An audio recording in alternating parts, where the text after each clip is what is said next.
रामकृष्ण लीला प्रसंग स्वामी शारदानंद जी द्वारा लिखित पाठ संख्या 239। गुरु भाव संबंधी अवशिष्ट बातें। अद्वैत भाव को प्राप्त करना ही मानव जीवन का ध्येय है। उस अवस्था में सब सियारों की एक सी आवाज होती है। श्री चैतन्य देव की भक्ति बाहर के दांत तथा अद्वैत ज्ञान भीतर के दांत थे। अद्वैत ज्ञान के तारतम्यानुसार ही श्री राम कृष्ण देव व्यक्ति तथा समाज की ऊंची नीची स्थितियों का निश्चय किया करते थे। श्री राम कृष्ण देव के मानसिक स्वभाव की मीमांसा द्वारा यह स्पष्ट प्रतीत होता है कि निर्विकल्प भूमि पर आरूढ़ होकर अद्वैत भाव से ईश्वर की उपलब्धि ही मानव जीवन की चरमावस्था है। साथ ही उस भूमि में उपलब्ध आध्यात्मिक दर्शन के संबंध में श्री राम कृष्ण देव कहा करते थे, सब सियारों की एक सी आवाज होती है, अर्थात सभी सियार जिस समय एक ही तरह चिल्लाते हैं, उसी प्रकार निर्विकल्प भूमि पर जो भी आरूढ़ हुए हैं वे सभी उस भूमि से दर्शन प्राप्त कर जगत कारण ईश्वर के संबंध में एक ही बात कह गए हैं। प्रेमावतार श्री चैतन्य देव के बारे में श्री राम कृष्ण देव कहते थे, शत्रु को मारने के लिए जैसे हाथी के बाहर के दांत तथा खाने के लिए भीतर के दांत होते हैं, उसी प्रकार श्री चैतन्य महाप्रभु का द्वैता भाव बाहर की तथा अद्वैत भाव भीतर की वस्तु थी। अतः यह कहना अनावश्यक है कि सदा एक रूप अद्वैत भाव ही श्री राम कृष्ण देव का सभी विषयों का मानक स्वरूप था। व्यक्ति तथा व्यक्तियों की समष्टि समाज को जो भाव एवं अनुष्ठान उस भूमि की ओर जितना अग्रसर करा देते थे, उस भाव तथा अनुष्ठान को अन्यान्य समस्त भाव एवं अनुष्ठानों से श्री राम कृष्ण देव उतना ही उन्नत मानते थे। स्वसंवेद्य तथा पर संवेद्य दर्शन। साथ ही श्री राम कृष्ण देव के आध्यात्मिक भाव जनित दर्शनों की मीमांसा करने पर यह विदित होता है कि उनमें से कुछ दर्शन स्वसंवेद्य तथा कुछ पर संवेद्य थे, अर्थात उनमें से कुछ उनके शरीरबद्ध मानसिक चिंतन के परिणाम स्वरूप थे, जो कि निष्ठा तथा अभ्यास की सहायता से घनीभूत हो मूर्ति धारण कर उनके समीप उक्त प्रकार से प्रकट होते रहते थे तथा वे स्वयं ही उन्हें देख पाते थे। एवं उनमें से कुछ ऐसे थे कि जब वे उन्नत से उन्नतर भाव भूमि पर आरूढ़ हो निर्विकल्प भाव भूमि के समीप पहुँचते थे, तब अथवा भावमुख में अवस्थित रहते समय उन्हें दिखाई देते थे। भावमुख के दर्शन दूसरों के लिए अज्ञात होते हुए भी उस समय उन्हें प्रत्यक्ष दिखते थे तथा वे कहा करते थे कि भविष्य में वे घटेंगे एवं समय आने पर वास्तव में उन घटनाओं को उस प्रकार घटते हुए लोग भी देखा करते थे।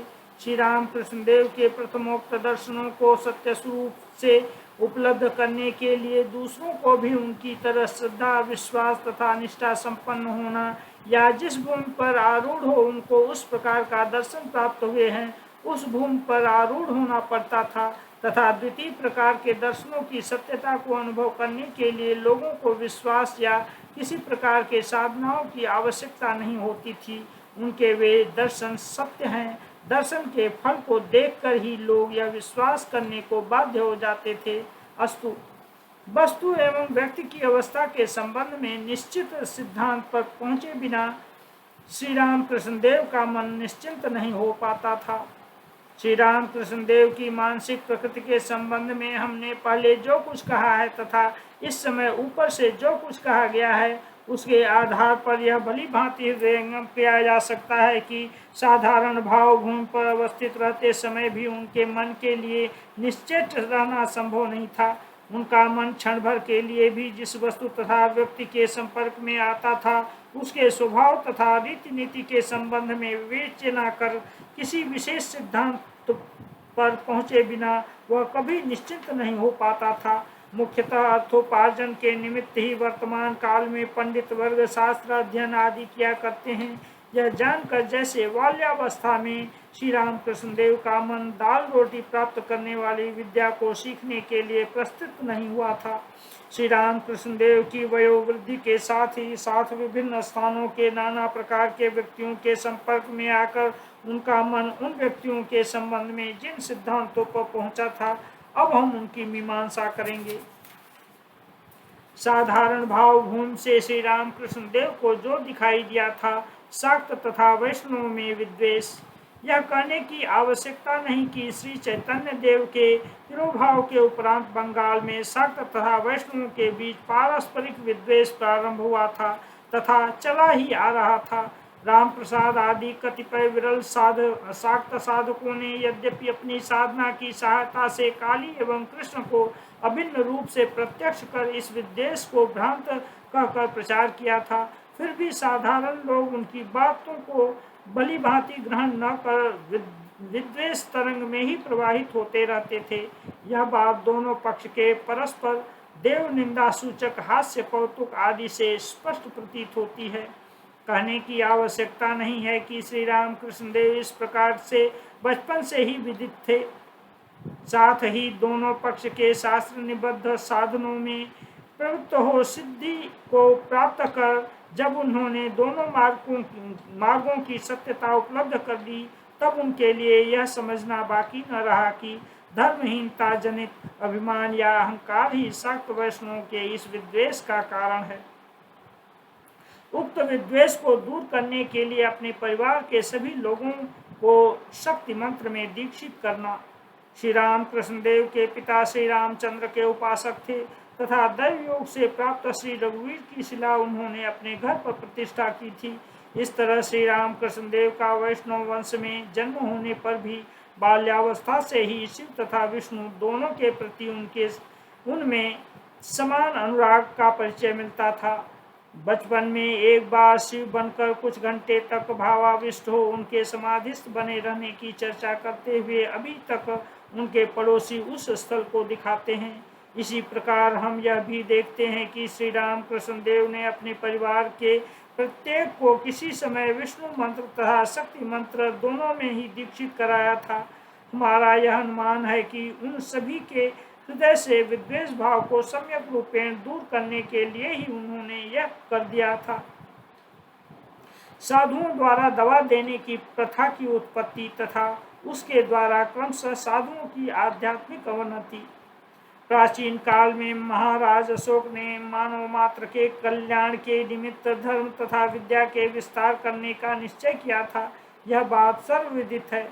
मानव तथा ग्राम्य पशुओं के शारीरिक रोग निवारणार्थ भारत के विभिन्न स्थानों में अस्पताल, पिंजरा, पोल आदि की स्थापना की गई थी एवं भेषज समूह का संग्रह तथा उसकी खेती की व्यवस्था कर सर्वसाधारण के लिए उन वस्तुओं को सहज प्राप्य बनाया गया था।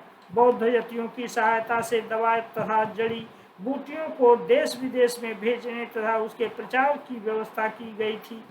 साधुओं में दवा संग्रह कर रखने की रीति संभवतः तभी से प्रचलित हुई थी। बाद में तंत्र युग में इस प्रथा का विशेष रूप से विस्तार हुआ था। आगे चलकर उससे साधुओं की आध्यात्मिक अवनति होते देखकर संहिताकारों द्वारा उनका विशेष प्रतिवाद किए जाने पर भी प्राचीन पंथी भारत से अभी तक उस प्रथा का उन्मूलन नहीं हो पाया है। दक्षिणेश्वर में रहते समय, तीर्थों में भ्रमण करते समय अनेक साधु सन्यासियों को इस प्रकार प्रतिष्ठा प्राप्त कर सदा के लिए भोग सुख में लिप्त होते देखकर श्री रामकृष्ण देव ने उनके भीतर ही भी धर्महीनता का अनुभव किया था। हमें ऐसा प्रतीत होता है क्योंकि श्री रामकृष्ण देव बहुधा हमसे कहा करते थे, जो साधु दवा देता है, झाड़ फूंक करता है, रुपया लेता है, भस्म तिलक आदि का विशेष आडंबर रचता है, खड़ाऊं पहनकर मानो साइन बोर्ड लगाकर दूसरों के समक्ष अपने को श्रेष्ठ साधु रूप से प्रचार करता है, उस पर कभी विश्वास न करना।